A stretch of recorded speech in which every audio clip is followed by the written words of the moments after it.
La matinale de Radio Classique avec Marc Bourreau. 7h43, l'écho du monde avec Christian Macarian. Bonjour Christian. Bonjour Marc. Le plénum du Parti communiste chinois se termine aujourd'hui à Pékin et il laisse apparaître des purges majeures parmi les militaires les plus hauts gradés. Que signifie pour Xi Jinping cette mise au pas à marche forcée, Christian ? Alors ce sont 9 hauts gradés qui ont été expulsés et poursuivis pour corruption et abus de pouvoir à l'occasion de cette réunion majeure du Parti communiste chinois, le plénum titanesque qui se tient tous les 5 ans afin de définir les priorités économiques pour les 5 années à venir.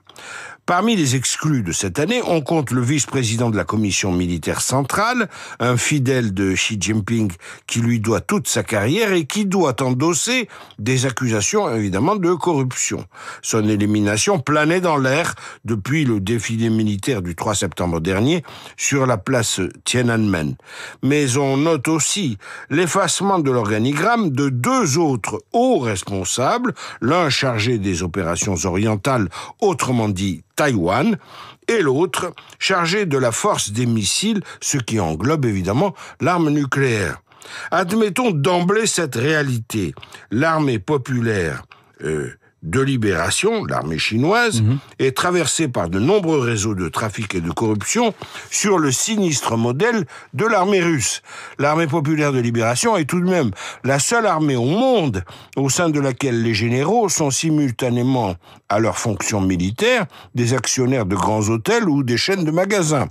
Mais évidemment, il faut chercher la raison profonde de toutes ces purges dans une inquiétude politique du pouvoir suprême. Et qu'est-ce qui fait peur au président chinois, Christian ? Eh bien, en concentrant toutes les prérogatives entre ses mains depuis des années, en dépassant la durée des 2 mandats que lui accordait la constitution chinoise, Xi Jinping a éliminé beaucoup de hiérarques et s'est donc fait un bon nombre d'ennemis intérieurs. L'armée est un secteur clé de l'État central puisque l'armée populaire de libération compte 2 millions d'hommes, mais elle chapeaute aussi de nombreux groupes paramilitaires qui finissent par représenter de très lourds effectifs. On parle même d'1 million d'hommes en plus. 3 millions au final. Ce qui fait 3 millions. Les limogeages en cascade, au moment même où le plénum du PCC a lieu, du Parti communiste chinois, ont pour but de démontrer que le parti totalement aux mains de Xi Jinping, est le centre névralgique de toute la Chine, que les militaires se le tiennent pour dit. On a parfois l'impression que Xi Jinping craint le précédent russe, illustré par le soulèvement d'Evgeny Prigojine, le seul homme qui ait réussi à inquiéter Vladimir Poutine. Et on se souvient comment ça avait fini. Est-ce que cela est susceptible d'affaiblir la détermination chinoise, notamment à l'égard de Taïwan, Christian ? Eh bien, c'est justement parce que Xi Jinping estime que son armée n'est pas à la hauteur de ses ambitions personnelles qu'il procède à autant de décapitations. La presse étrangère a pu révéler, par exemple, que certains missiles chinois avaient été remplis avec de l'eau plutôt qu'avec du carburant. Vrai ou faux, l'effet de ce genre de rumeurs est dévastateur pour un pays qui prétend surpasser bientôt les États-Unis.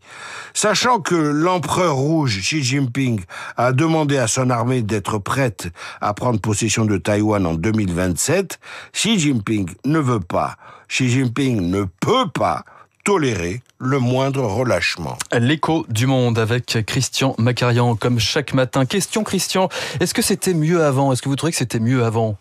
Vous voulez dire globalement ? Globalement. Non, je déteste cette pensée qui est complètement fausse. Eh bien, c'est une pensée en tout cas partagée par les moins de 35 ans aujourd'hui. C'est même un tube et c'est un refrain qu'on entonne, y compris dans le passé. C'est ce que va nous raconter Victoire Fort dans son journal imprévisible. 7h47